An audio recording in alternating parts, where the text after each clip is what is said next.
fact, it is a GatorBait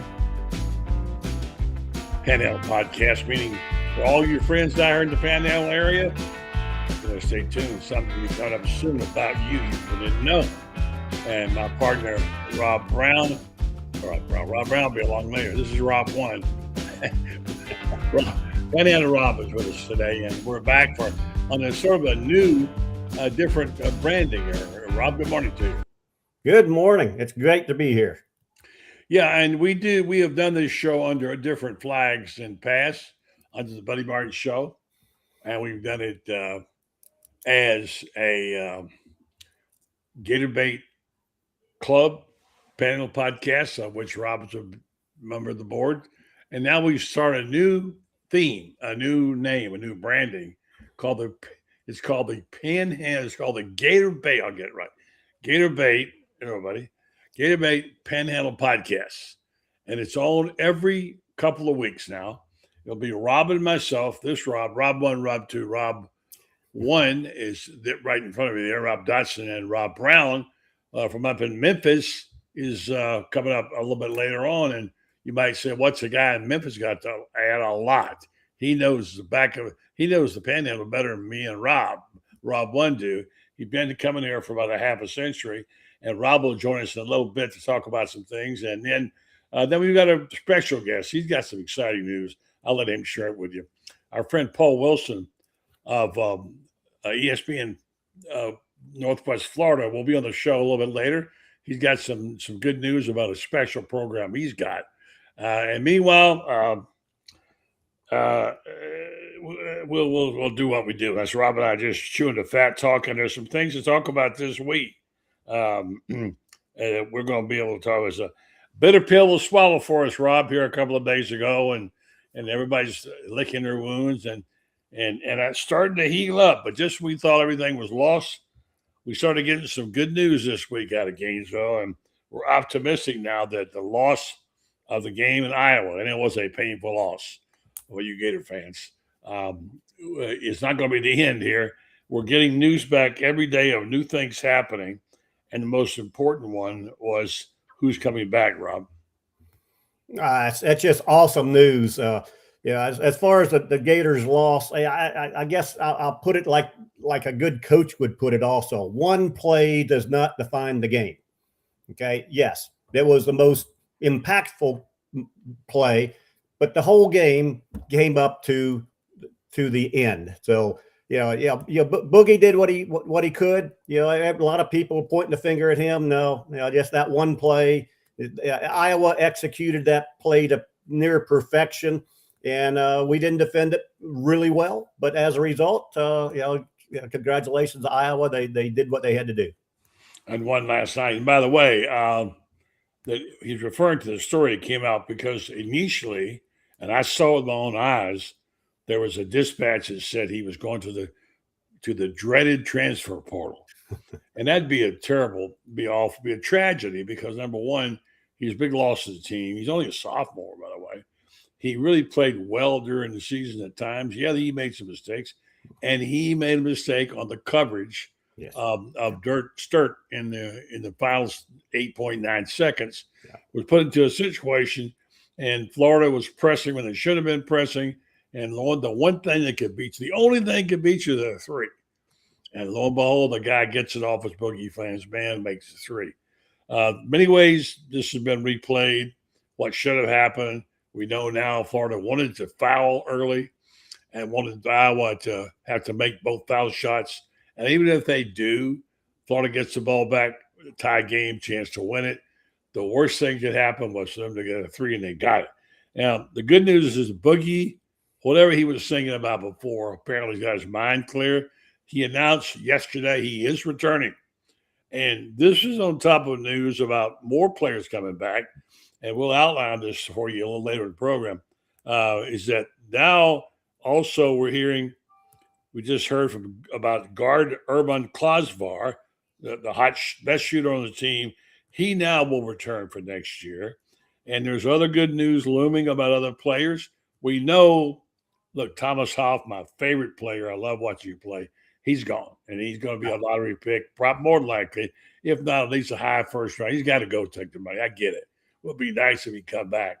And then we've got some other things we got to figure out about who's going to stay and go. Depends on how the draft goes. Condon could be a first rounder, although they're saying now maybe not. If he isn't, he'll come back. Then you add in the idea that there's possibilities. Fransberry tells me really a strong possibility that Panhandle, who played so brilliantly at times, could get a waiver and return because he was injured. If he gets that, and they get Ruben Chimelu to decide to come back for another year with Condon, look who they got back all of a sudden. Right. Terrific. That's a team with some unfinished business, and that's what you want. You want them to kick the door down next March, and they've got the goods. They certainly have the coaching staff, Rob. No, if those 4 of the 5 starters all come back, this team would be great again. Yeah, which to me shows the characteristics of a great coach. You build on what you have rather than cry over the past. And Golden is looking forward. He's always done a great job of recruiting. He'll do great in the portal. Apparently the players love him, so they don't come back if they don't like their coach. So I haven't heard much about Chinny Lou. Hopefully he will come back. I mean, his story is a remarkable story, but I wish him the best, whatever he decides. And then there's these, I don't know, I call it people in blogs and stuff about Golden needs to go. I mean, I can't believe I actually read that a couple times on blogs. Flush that guy down the and if anything, it's the opposite. Right. Because North Carolina would love to get their hands on him as well as another couple of schools. And they made to it Scott Snook to make sure that wasn't going to happen. They just have given him a huge raise. Yeah. He said, you guys can forget about it. He ain't leaving here. So Strickland's committed to keeping him here. He'll be one of the top. He's already one of the top 5 paid coaches. He'll be one of the top 3 paid coaches. And like say, we talked about it on the show last night, Buddy Martin show. By the way, I'm Buddy Martin. He's Rob Dotson. I do the Buddy Martin show 4 nights a week. We are on GatorBait, also GatorBaitMedia.com. Check out some of the fine articles there, like Fran's Beard. Find out what's going on. Big scrimmage on Saturday. We'll talk about that in football. So it looks like they've got their act together. They're not going to let that guy go anywhere. And like I say, that's the team that could be ready to kick the door down next March. That would be something. And it could have very well had another national championship if things had gone right. It just goes to show you why you need to buy a copy of Franz Beard's book on last year, The Golden Season, because those things don't fall off the back of turnip trucks. And so you know how special it is. And by the way, I just happen to know where you buy one. Rob can tell you right now, Rob Dotson can tell you if you want one of these fine books, a really, really good book. It's got 50 pictures in it. Chris Beard just a terrific on a memory keepsake for last year. Rob, how can they get it? Well, there's 2 great ways. I will say you're not going to go buy them on Amazon. All right. You want a book, go to spurriers.com/shop, and you can buy them straight from the Spurrier website. Or you can go to Panhandle Gator Club and send us a note. We have a couple books that we will also sell. So check with us, the panhandlegatorclub.com, both Facebook and website, or spurriers.com/shop. Very good. And we will, in fact, do that. And we will have plenty of supply, backup. If you need them, we'll see to it. Rob and I'll even, if you're in the Panhandle, drive it out to you and bring it to you. How about that? I'll bring it to you. Yeah. So I don't know what you've been hearing. You've been a busy guy moving to a new home. Well, I want to talk about that later on. You're getting to be a playboy at your age, brother. Tell you what. I haven't seen about all you people, what you do when you get to be old like that. Oh, wait a minute. That's me. So a lot of good vibes, if that's the right word. And I think it is, because you go by vibe. You can, when you walk in the place and you have somebody's there and a guy walks in or a woman, and they immediately have a good vibe, something about them that attracts you, not romantically, but it attracts you as a person. And you say, this person knows what they're doing. They're all about the business. They get it. And it's sort of magnetic. And I think that's what we're seeing from John Summerall. I think what he has done, and by the way, my friends criticize me for saying too many positive things about this guy already.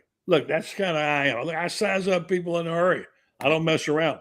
Look, I remember when Urban Meyer came aboard, and people said, "What is this offense he's running?" And 3 games into his first year, I said, "This is the guy. He's got it. He figured it out." After hearing him talk, and didn't get to know him quite yet, but I said, "Boy, this guy is something else. I'm in on this guy." And I said on my program, as I was doing the show with a former player named Brady Ackerman, I said, "I'm all in on this guy, Urban Meyer." He laughed at me.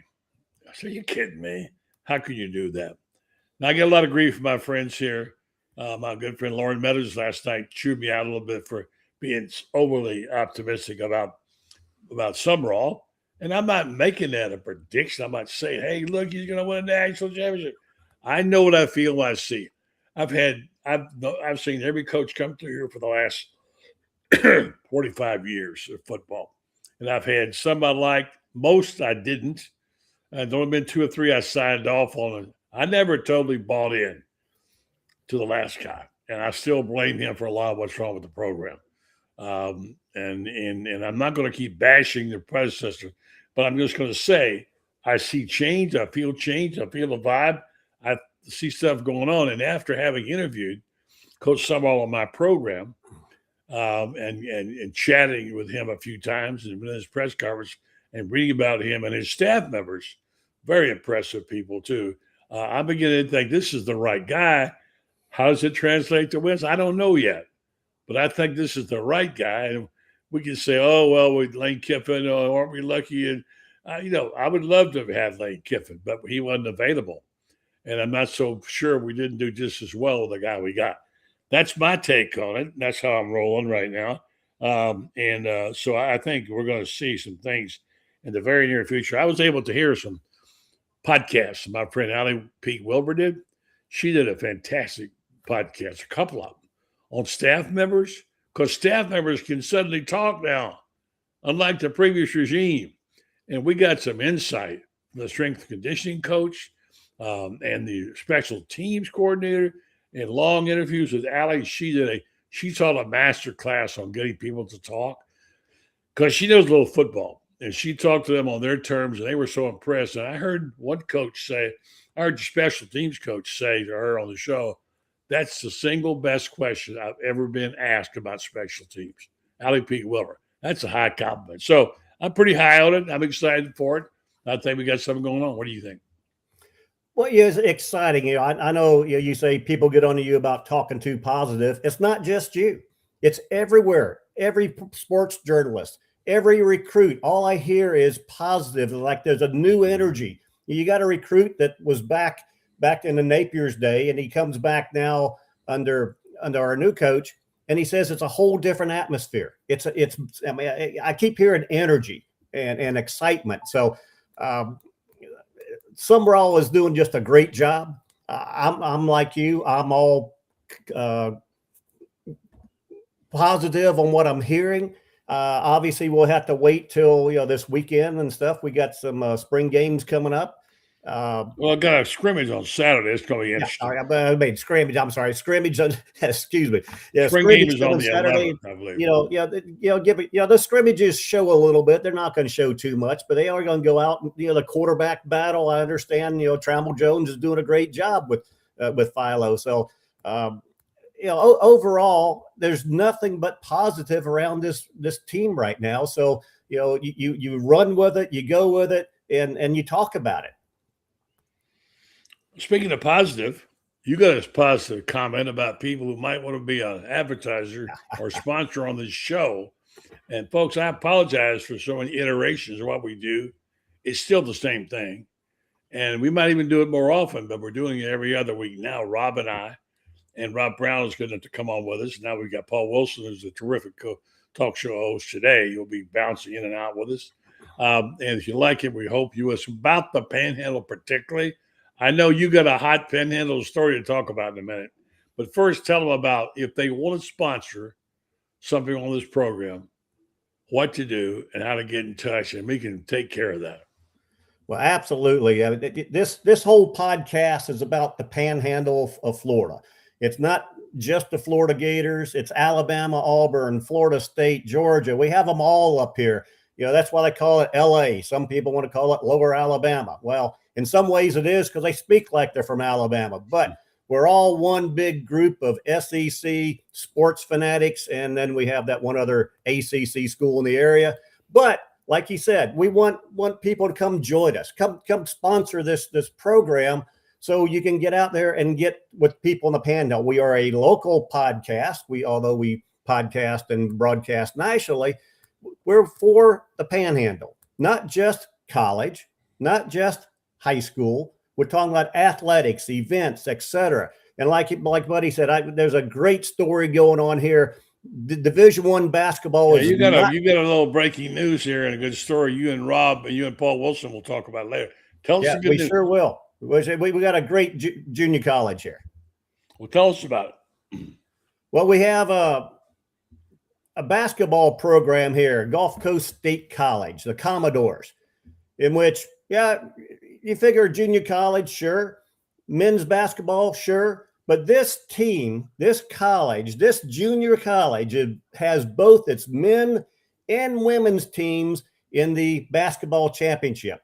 The men's program will be playing tonight in the semifinals of the National Junior College basketball championship. And then prior to that, we have the women's playing in the basketball championship. So we got a junior college here. Now, I will say Gulf Coast State College beat Northwest Florida It's State. not really even a junior college anymore. It's called something else. But used to be JUCO. Yeah, basketball champion is still called a National Junior College. I think Athletic Association basketball champion. Right. But whatever they call. No wonder we're so confused for crying out loud. A group of 40 maybe. Okay, whatever. But the Gulf Coast State Commodores actually beat Northwest Florida State, which is also in the area. They advanced from for the Elite Eight to the semifinals. So, this area is big on I'll call it smaller college basketball, but it's really exciting that we have Gulf Coast State men and women's basketball teams in the championship games. There's some good small college sports being played here. I'll tell you what, for sure. And we'll talk more about that in a minute. But so we'll be talking in a second here to our buddy Rob Browne, and check him out. He's always got to get in. Here's a guy that he almost have a dual citizenship. He's been coming here so often. He knows this area, and he's a guy that's going to share some stuff with us as well. And today we'll do our little special segment, which we've been doing for a while, on about our favorite things and places here in the Panhandle area. Because I have a lot to know. I don't know a lot about a lot of things, and you're not from around here either, pal. So you had to learn it. Your wife Monica has been able to help you get up to speed on that. But so that's going to be. I would go back to some of our favorite spots, whatever. And we want to make sure that you will be there with us. I'm looking for Rob Browne. Let's see. He's not here yet. Hopefully he will be. While we're waiting. We need to adopt him as a Floridian. He's his mother has been coming to this area for so long. I think he told me, didn't he tell us it's been 83 years ago she first came down here? And he knows a lot about it. Well, matter of fact, he's here. Let's see if we can get him on and talk about it. Rob Browne, the host of SEC Sidelines, very fine program you hear every morning. And he joins the show. Good morning to you, or good afternoon, or good evening, whatever time you watch this. What's up, Rob? It's a great morning. And we're all over the place up here. 86, 85 yesterday, whatever, then back down in the 60s today. Well, you're in Memphis. I know, and that's just the way it is. You got to remember, we're just talking about you having a dual citizenship. I know. We got one here and one there. Hey, I love it. In fact, one of my friends, Michael Jordan and Angie, were up here. Wait, not the Michael Jordan. No, not the. No. This is the bond salesman extraordinaire, though. Lives down in Blue Mountain Beach, and every morning we get a picture of the sunrise. Sometimes like this morning, not such a great one. It was kind of cloudy, whatever.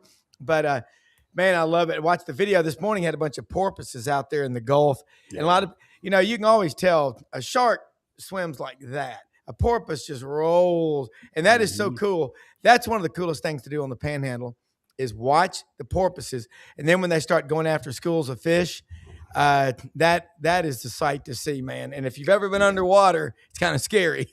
Yeah, right out my window right here is Sanders. Yeah. Now, we're not getting the amount of birds we were getting 2 years ago when I first came here.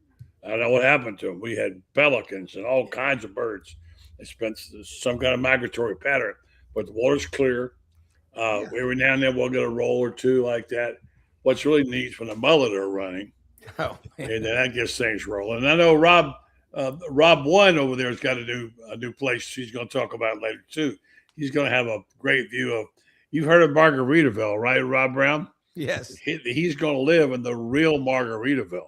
But I'm not wasting away. I'm just having a good time in Margaritaville. Yeah. He literally he's in the process of moving. He's in between right now. So good morning to you, Rob. It's been a good Rob too. Sorry for calling you two, but since you've got second in the program. I should have started calling you Dotson and Browne, what I should call you. Yeah. Sounds like a law firm, Dotson and Browne. Yeah. So I know you've had a busy week with all the Final Four stuff going on, now the Sweet 16 stuff and all the things on your program, your fine show, which is heard every morning at 9 Eastern time, 8 Central, with some kind of producer named Martin who pretends like he's running this show. From Colorado. Yeah, he is from Colorado. He likes to say that. He was born and raised in Florida, Bayfront Hospital. Yep. So he likes to pretend like he's from Colorado. He ain't from Colorado. He's from Florida. But he's incredible. I love him. And listen, here's what's crazy. Story breaking now is Aiden Holloway catching a plane to Chicago. I thought Alabama's basketball season was up in smoke with his charges. I can't keep up.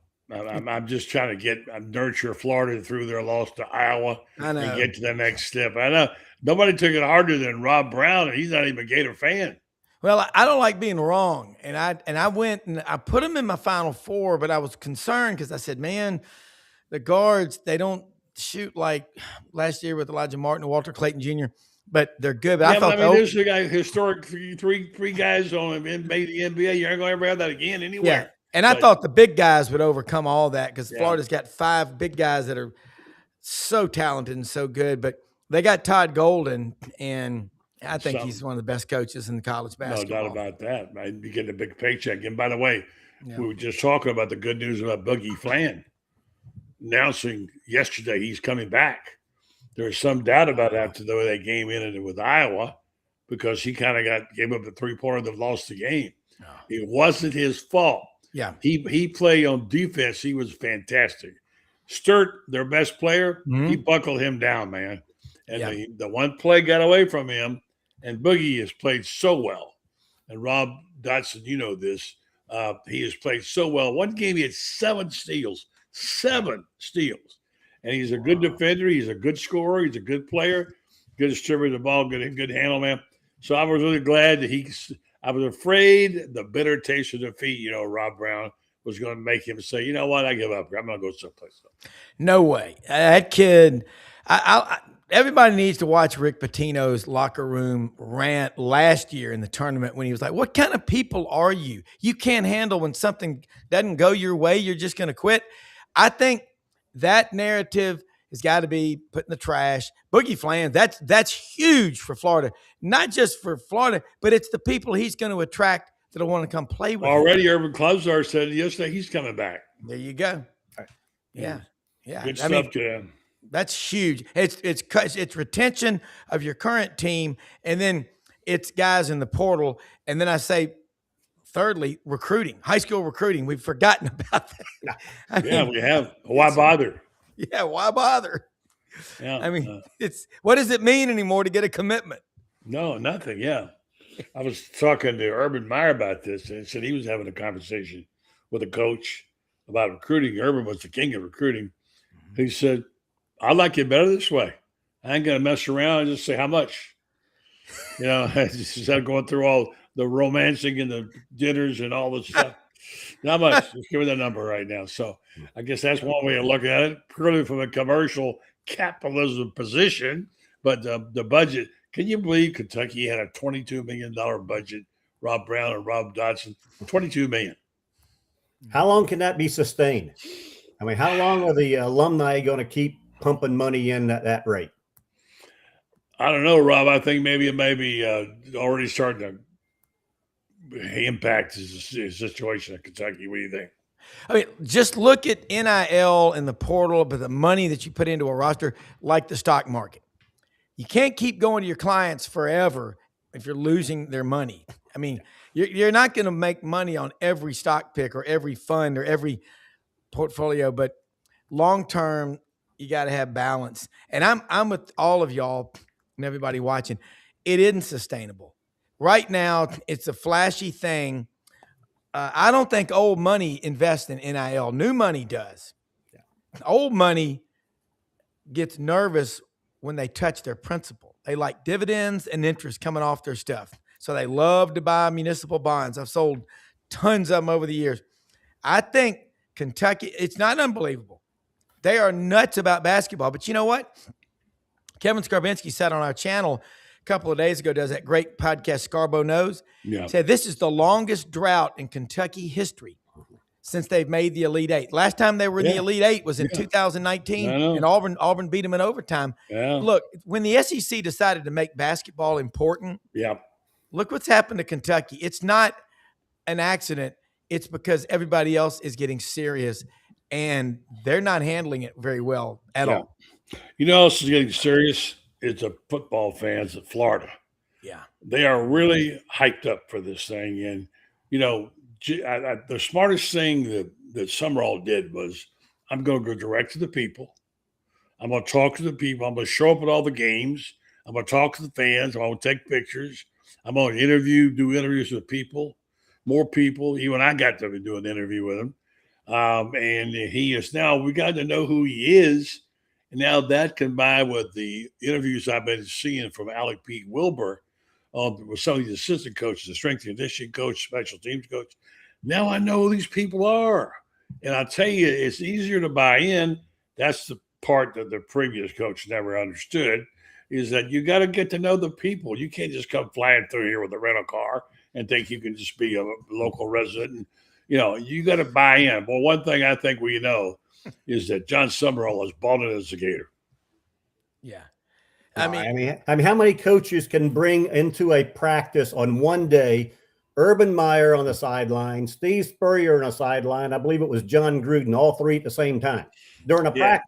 Yeah, and that's part of the clinic they're putting on up there today too. And I'm sure you're going to talk to the team. So, and I think they got the guy from Jacksonville, is it Cohen? Name Cohen. So let's go to a guy right now who's got a little bit of news on the subject. We all would like to have an opportunity to sit down and prop our feet up and talk ball, right, with people. And by the way, hang on to your little notes because we're coming back to you in a minute on subjects of local knowledge in the Panhandle. Okay? Pick your spot, pick your place, educators. Rob Brown, you're a sleeper. You know a lot about every ounce of this place around here. Try to. And I know, and this guy here knows a lot too. He's on a program. This is my new favorite sports talk show host, a guy that does Sports Blitz every afternoon from 4 to 6 Central Time. It's a hot show, and he's got some hot guests. Let's bring on Paul Wilson and see what he's got to offer. He was there, and I lost him. All right, there he is. What's up, Paul? Hey, how are you guys doing today? Good, man. Good to see you. Thanks for coming on. Appreciate it. Say hello to Rob and Rob. Hey, Rob. How are y'all doing? Good. Good seeing you. Morning, man. Good seeing you. Rob Squared is what we're going to call you guys. That's right. That's right. R2D2. That's right. The Robsters. SpongeBob. That's right. Exactly. Well, we're talking a lot about what's happened on the basketball situation. With the good news that Boogie Flan is coming back. And now they've also got news that their best shooting guard, Klubzar, is coming back too. And there's opportunity and room for other things to happen. And we're thinking that this could be a quiet rebuild, if that's the right word. And, it wouldn't take many more things to happen until Florida's right back in the square, and they're right in the middle of things in March next year. A lot of people think that's what's going to happen. What do you think, Paul Wilson? I think the fact of the matter is that we're past the old days of rebuilds when you're talking about college coaches that know what they're doing. And Golden is definitely one of those guys. He's one of those guys that he's hip to all of the new ways of getting more talent to your, facility. And once you get them there, I heard a story the other day talking about how that used to the facilities wowed you so much so, and that only certain people could do that. Well, now you're showing them championships. You're showing them, wins. You're showing them wins in the SEC, conference. And now you've got a younger coach that is on everybody's board as even a talk about, possibly going to North Carolina, which I don't think is going to happen. But still, when you have someone like Todd Golden who's building this program, I think he builds every year. And saying rebuild for those type of programs are kind of a thing of the past due to this NIL transfer portal and the way things work like that. That's my opinion, because I think Golden is in the top 5. I know some people disagree with me, but I believe he's in the top 5 of all the things that you need to do: win, recruiting, and have the money of the backing of the boosters. Yeah. Real quick, let me tell folks here, if you're watching, this show has moved around a bunch. And also, it's being rebranded. It's now called the GatorBait. Help me out, Rob. Panhandle. Panhandle. Podcast. Panhandle. Give it Panhandle Podcast. And we're going to be on every 2 weeks for right now. Maybe more later. But it used to be called something else. But we're doing this for our Panhandle friends, particularly people in Georgia and Alabama and Florida. And there's a lot of news happening here, in which we're going to get to in just a minute. I know Paul Wilson, Rob Dotson has been dying to talk to you about this. And so we will ask you if you're watching, and this goes as well for you guys, like and share if you would. That helps the program get a little exposure. Now, back to the matter of football. I hear that Paul Wilson may have kind of a special guest on Monday. Yes, sir. We've got Coach John Summerall coming on, and I'm excited about it.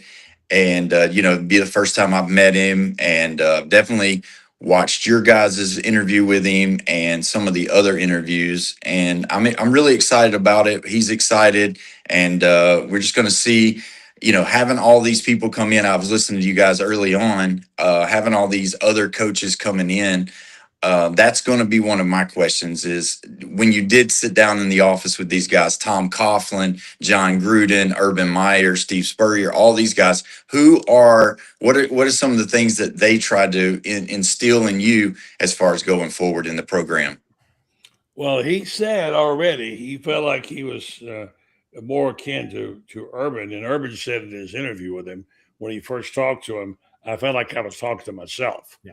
So there's that, and that's a positive thing. And I know Urban's very fond of him. He'll be there today at practice. What do you think? I'll ask all you guys this. We'll start with Paul. What do you think you know now about John Summerall that you didn't know a week or 10 days ago that makes you feel differently? I feel like everybody's talked about his intensity, but when you first think about it, you're thinking maybe this guy is just one of those guys that's going to come in and just hollers. But if you listen to what he's saying, he's more of a substance guy, but just with an excited presentation, so to speak. So realistically, to me, what I've learned from just listening to him talk is not that he's this old ball coach that we think about that wears the whistle around his neck, but he's actually, the things that he's saying translates to even this new game that we have with the NIL, the transfer portal, and all of the things about competition, still being able to keep that competition model at your program and not lose kids in the meantime. Rob Brown, same question. What do you know now that you think you know that you didn't know 10 days ago that impresses you about Summerall?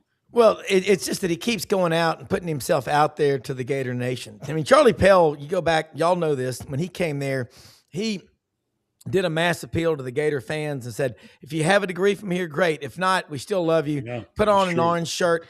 Yeah, and I just always remember that because that was a big deal. It was written about, SEC Sports Journal, Ben Cook's old deal in Birmingham, and Lynn Scarborough. but he keeps doing it. Now he's going to be on Paul Wilson's show. John Hartwell, who's on our show every Thursday, is a very good friend of his, and we're going to get him on. And I am looking forward to it. But what I love is he won't back down from who he is, and I like it. There's a big thing Golish has up at Auburn: be who you say you are. Okay, people don't know the choices that you have in life. They just see the decisions that you make. John Sumrall, when I was right off the field at the Memphis-Tulane game back here in Memphis in November, I was about 20 feet from him, and I was just watching him because Coach Silverfield, we know from Memphis, he walked up to every player on that field and talked to him, talked to all of his coaches. The rapport and the way they were so happy to be around him. And then you could tell he is an intense Paris Island drill instructor type football coach. And God, you need that more than we've ever seen because, hey, 3 things they talk about. Athletic ability, 1. 2, cognitive ability. You got anything between the ears. Number 3, toughness. Well, you can control toughness. That's what John Sumrall is going to bring to the Gators. I've set it up a million times. I say it every time. It's the best hire of anybody in college football this year. They got it right. The question remains. I'm sorry, Rob. Yeah. Question remains for Panhandle, Rob. Will these kids take coaching like they used to? I think they're going to take it even more deeply than they have in the past. I mean, Sumrall has come in and totally immersed himself into the Gator atmosphere. He's been at baseball games. He's been at gymnastics games. He just welcomed the new women's basketball coach. I mean, over and over and over again. It's not just football for him.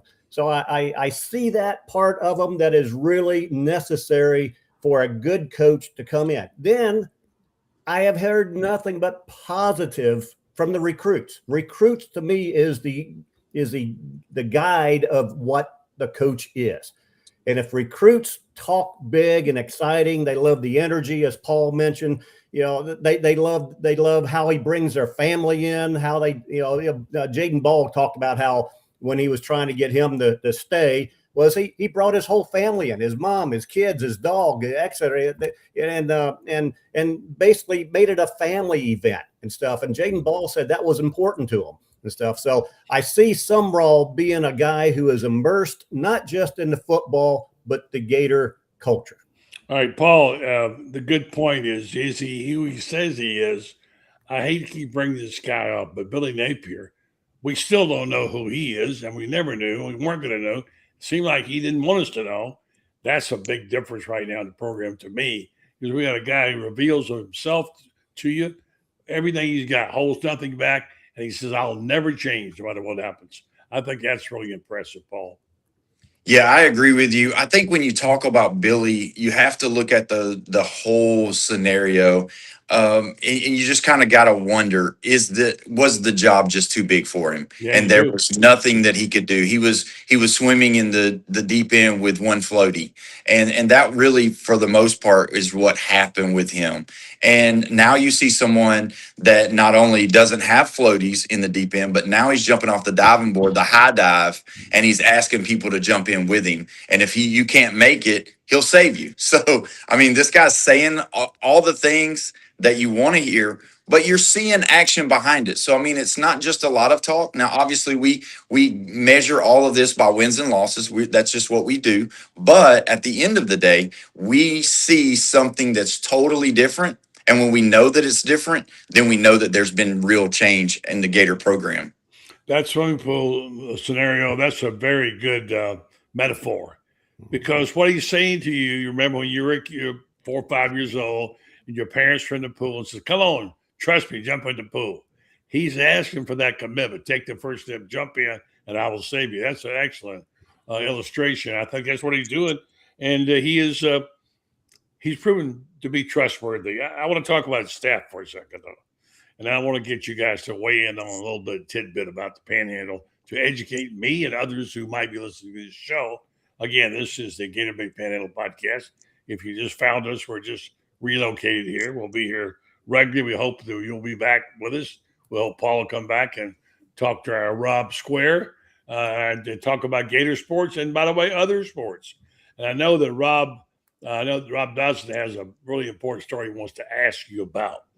But let's do that right now. We'll come back to Brad White. I want to talk about Brad White, who you need to get to know. Talk about, Rob, the big news in the Panhandle. Well, Paul, what do you think about this Gulf Coast State College men and women's basketball programs? I'll tell you what, it's fantastic. I have Coach Blue, and his name is Below. So me being from South Alabama, I introduced him as Coach Below. I mean, but but he corrected me and he said it's Coach Blue. But the funny thing is that on ESPN Plus, when we're watching the games at night at 8 o'clock, and they'll be playing tonight at 8 o'clock against the number 2 team in the country in junior college, the commentators, they also call him Bello.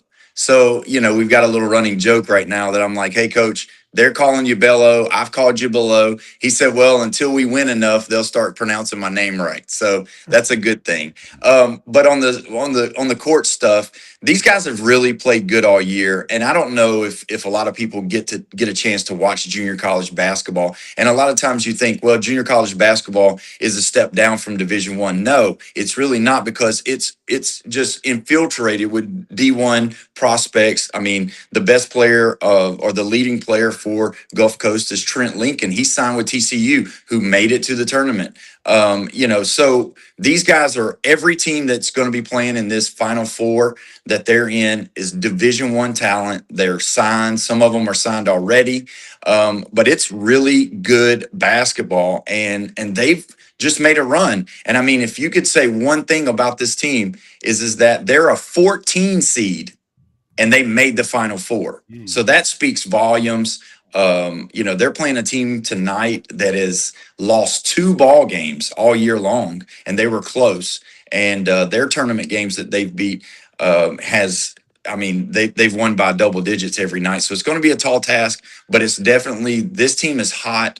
They're playing great. They're playing the best they've played all year. And, I'm excited about it. I think they're doing great. The ladies are doing well as well. They're a week behind. So they are now just getting into the field of 32. So they'll be playing their game at 4:45 today. So it's interesting to see how they're both going to do with their programs. And this is going to be something that I haven't said publicly until now. Coach Blue is a name that you might want to listen to. This is his second year as being a head coach, and he's taken this team to the Final Four in junior college basketball, which is phenomenal. You can call him below, whatever. Just call him a winner. That's what he's going to be. Right. He's a winner. Real quick, before we get on to our subject of get to know the Panhandle, all you experts here, let's talk about the defensive coordinator of Florida. I don't know how much you guys know about him, but the quality people that Coach Summerall has attracted, they're just listening to their intelligence level is unbelievable. But now they've got a defensive coordinator. I wrote a column about it this week. It's become a joke about kind of get a stop. So many games you just say, give me one stop, just one to get a chance to win it. And they couldn't stop anybody. And I liken it to Barney Fife going to the Indianapolis 500 and trying to give a speeding ticket. It's no way. Couldn't do it. So this guy is the guy who's been assigned. And by the way, if you go back and look at what Brad White did at Kentucky, you'll see that he won.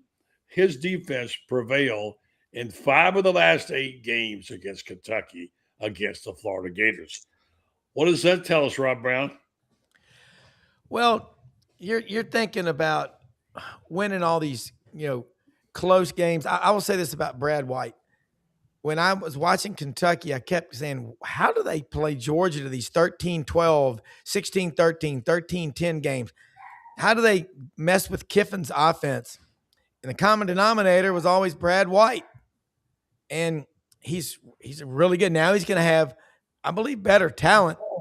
There's no question about that. And I think that getting a stop, you're right. When you run a hurry up, no huddle, fast paced offense, about 40 plays in, Max Howell always says this, and he's right. About 40 plays is about all you're going to get from those big guys. So you better be able to rotate defensive linemen, especially, and edge rushers. And that's what Florida's got to bring to the table. they'll do it because they've got the talent. Summerall is a lethal weapon in a living room as a recruiter. I think he has the best relationships. He had better relationships than Kalen DeBoer and former, arguably the worst coach in Auburn history, Hugh Freeze. Summerall will go into Alabama. You watch. He's going to do really well. And you know that, and especially in L.A. He'll do in the Wiregrass. He'll do it. I just think that getting a guy like Brad White and then Buster Faulkner on offense, I mean, these guys left pretty good situation at Georgia Tech. And, you know, you think about Brad White, obviously, but they've beaten Florida a lot lately. I think he's just people gravitate toward his personality because he's an alpha male. And betas lose every time. Okay, Rob Dotson, then I want to get into our particular persnickety places in the Panhandle. And Paul, I know Paul Wilson's going to give us a couple. I know one restaurant he's going to repeat for sure, but I want you to take me there. I got to go there. But Rob Dotson, what does it make you feel like saying that the man who just spent the better part of a decade making Florida's offense miserable is now in charge of making sure nobody else does it? How about that for a little props for Brad White? You know, all I can say is one more time, just one stop, please. Yeah. It was frustrating, to have these 10, 12, 14 play drives over and over and over again and stuff. And Brad White, I liked what I saw. Well, I didn't like what I saw when we played Kentucky, but I like what I see now because I know what he can do. And between him on the defense, the old, Great Wall of Florida, maybe he'll bring back. And then on the offensive side, you got Troutwine that's just absolutely killing it on the offensive line recruiting. So I see the offensive line getting better, the defense getting better, better coach, better coaching, better play calling, and everything all comes together to I guess I'll say build this team back. I'm not like you, buddy. I'm not going to predict the national championship season. It's no, that's not what you do. But to see improvement, you hear improvement and watch improvement, and not have to say just one stop.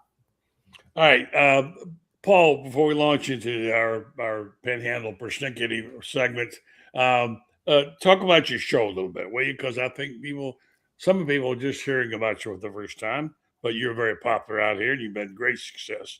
Talk about what your show's about, what you look, how you really seem like you've fallen into a role that you feel comfortable with. I think the listeners are picking up on it. Tell us what we need to know about Sports Blitz. Can I say one thing about Brad White real quick? No, I didn't mean to just include you in that. No, I just wanted to say that recency bias in the SEC really helps. And so Mark Stoops knows how to coach. Obviously, he's with Texas now as an assistant or analyst. But Stoops knows what he's doing in defense. I was living in Lexington for 5 years when Stoops was there. Went to a lot of games. My son played in the band, and so we were privileged to go to a lot of games. I'm just telling you, being able to coach against the Kirbys, the Kiffins, even the DeBoers, it's going to help Florida. And just like what Rob said, when you have the talent mixed with the schemes and the ability, it's going to be something good to watch because, you know how it is. The offense don't always show up for games, but when you're able to win ball games with the defense, I think Florida's going to be a different team in all spectrums from what they've been several years, recently. So I just wanted to say that because I think that was a big hire because people didn't realize. They look at Kentucky's record, and sometimes you can lose the fact that the defense actually kept them in most of their games, and their offense, when they did have a good defense, or their defense has always been good. But when Liam Cohen was there with the offense, and that team was good. That team was really good. They just did not have the depth that everybody else did that they lost to. So I just wanted to say that about Brad White. Thank you for that. And talk about your show a little bit. So the show is going really good. It's exciting. I mean, we try to make sure that we stay on the cutting edge. I know that's probably overused, but we do. We have some great guests. We try to change it up a little bit. We'll start the show out with a little bit of trivia. Who might you take? Chuck Norris, Bruce Lee, Steven Seagal, or Mike Tyson in their primes, and then add in Rambo and The Rock and see who you would take, and people, end up loving that. They'll call in and give their takes on it. And Bruce Lee was the winner yesterday of all of that. So, How about that? How about that? but yeah, the show is going really good. Being able to really reach out and do the things that make it a show that is not only for the radio, but it's also for online platforms. And that's what we love about it. And, we have some interesting takes, but we also have some disagreeing, not on the level of Paul Feinbaum, but we definitely have some disagreeing takes, and we love it. And, we're right a lot, and then we're wrong a lot. And we're safe to say that we'll say a lot about both. When we're right, we like to be right, but when we're wrong, we tell them we're wrong as well. So I love it. It's a great time. Terrific show, and you can get it online. Go to a wall. You can hear locally 104.3 FM here in Northwest Florida. Hey guys, this let me put a word in for Jaden Ball. He's been a very quiet spring because we haven't had a lot of contact that we've been able to see. And I heard of Cole Kubalek, who I think is one of the most astute guys in offensive football because he knows the blocking assignments. He was asked on Feinbaum. He was on today about what he thought who would be the most effective player in 2026. And he said Jaden Ball. And I agree because you think about this, what he did without a really good offensive line. And now they're really stacking up offensive linemen. Imagine this team that goes out there, ability to run the football and run it down your throat. You talk about getting some stops, all of a sudden you start getting stops. I'm excited for that. But on to other things. This is the Panhandle show. I'm Buddy Martin. He's Rob 1, Rob 2, and he's Paul 1. We're talking this segment about special things that we know about the area. Rob Browne always gets us because he knows it better than anybody. But I'm going to start with Paul today. I know you love the new restaurant. Talk about that because you broadcast from it. You're going to take me down there, by the way. Yeah, one of our great sponsors is the Lone Star Boil House. And quick story about him. Moved from Texas. So not only is it a great place to eat for boiled seafood, right now it's crawfish season. So he's got great specials going on over there. It's wonderful. They do some different stuff. They'll have eggs in there, and they'll have green beans in there, and they'll do all kinds of stuff. And it's so good. And having a spicy boiled egg, I mean, it's just crazy to even think about, but it's really good. And the thing about it is him being from Texas. Well, what's Texas known for? The barbecue. So the barbecue is fantastic. So they've got an appetizer that's barbecue queso, and oh man, it's so good. So if you could just imagine queso with a little bit of brisket on top, mixed in with some chips, so good. Okay. So definitely one of the best places to eat in Panama City for sure. You're making me hungry now. Say that name again. Tell me that name again. The Lone Star Boil House. In Panama City. In Panama City on 5th Street and Beach Drive, right there on the corner. Not far from me, right down the street. That's great. And I'm looking forward to you taking me over there and buying me some of that stuff you just talked about. That'd be great. All right, so I know Rob Brown's mad because you named a place you didn't know. No, okay. I'm just excited about I'm going to tell everyone I know to go there. So give us a little inside knowledge, Rob. You've been coming down here for 50 years. You know this place better than any of us. Well, I mean, I don't really. I do come down there a lot, and I've got a lot of friends from Memphis that live down there that still work for Memphis companies. But it's always been that way. I think that places like 30A are really crowded. You got a place like Goat Feathers; it's really good, and I just think, to me, I'll throw one out there. Bud and Alley's. That's another one of those places. You're gonna wait 2 hours to eat. I'm just not gonna do that. So head back over one of my favorite places. If you ever want to go back like that 70s show, go to Fort Walton right there by the Alvin's Island, which has some of the finest fashions on the planet. Barnacle Bill's restaurant, man. That old crusty guy looked like the captain on SpongeBob SquarePants. He'd go around kissing all the women. Arg! How are you, ladies? Arg! I mean, it was one of the greatest places to ever exist. Barnacle Bill's. But head on back down to Marinas in Destin. That's another great place. Grouper Destin.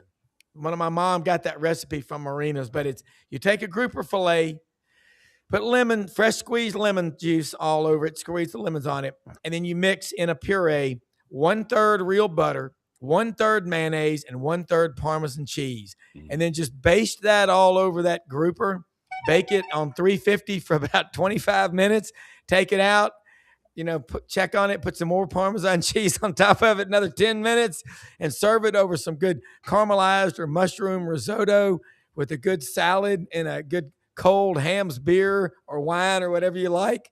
What's not to like about that? But Marinas is a really cool place across from Sexton's Fish Market in Destin. I love it. All right. So last time we had lunch together, I'm sorry Rob Brown couldn't be with us. Paul and I and Panhandle Rob, we had a little place across the street here named Alice's. It's Alice's Restaurant, and that is the name of the restaurant. And that is her name. That's awesome. Yeah, and she's always there. She's off 2 days a week now, but she's there. She's usually always there. And you guys can talk about it. It's about my favorite place. First of all, I can walk out my front door and go a half block, and it's there. Secondly, the food is really good. Thirdly, I had a friend of mine from Tallahassee called me the other day and said, "Hey, I'm at Alice's. Can you come over?" And they all know about it. So they specialize in a lot of different kinds.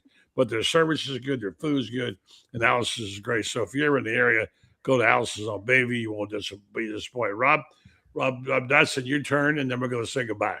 All right. Well, probably my top restaurant, just because I enjoy great food, is called Ferrucci's. It's down, I think, 4th and Harrison, I think, is where they're at. But absolutely top-notch, top-level. I would almost like to call it a 5-star restaurant. Wow. Their prices are great, and their food, some of the best steaks you'll find in town, but they really specialize. I won't say specialize particularly in Italian food, but they have some great Italian food. And just this earlier this week, they had a special wild game feast, which they had all guys. I didn't make it, unfortunately, but they have special times like that. But Ferrucci's in Panama City is probably my top overall restaurant in the area. Now, I will say, Rob Brown, I now live on the west side of Panama City, so I'm going to start making my way towards 30A and Water Sound and Destin and start eating more up that way, where I know there's some really great restaurants. One of them I do go to is called Mima's Italian restaurant. I've heard it. And is there a picture of Arlo Guthrie and Alice's restaurant? You can get anything you want. All right, guys, I got to run. I'm out of time here. Paul does radio. He knows about this. We're out of time on this podcast. Great job by all of you. This is fun. I hope to get the three of you back on again here soon. Anytime. Chit chat. Catch up what's happening with the JUCO basketball. Don't forget Paul's show, Sports Blitz, every afternoon right here on ESPN Northwest Florida. 104.3 does a great job. And thank you, Rob Brown. Thank you, Rob Dotson. Have a good one. Thanks. Thanks for having me. Have a blessed day. Y'all too.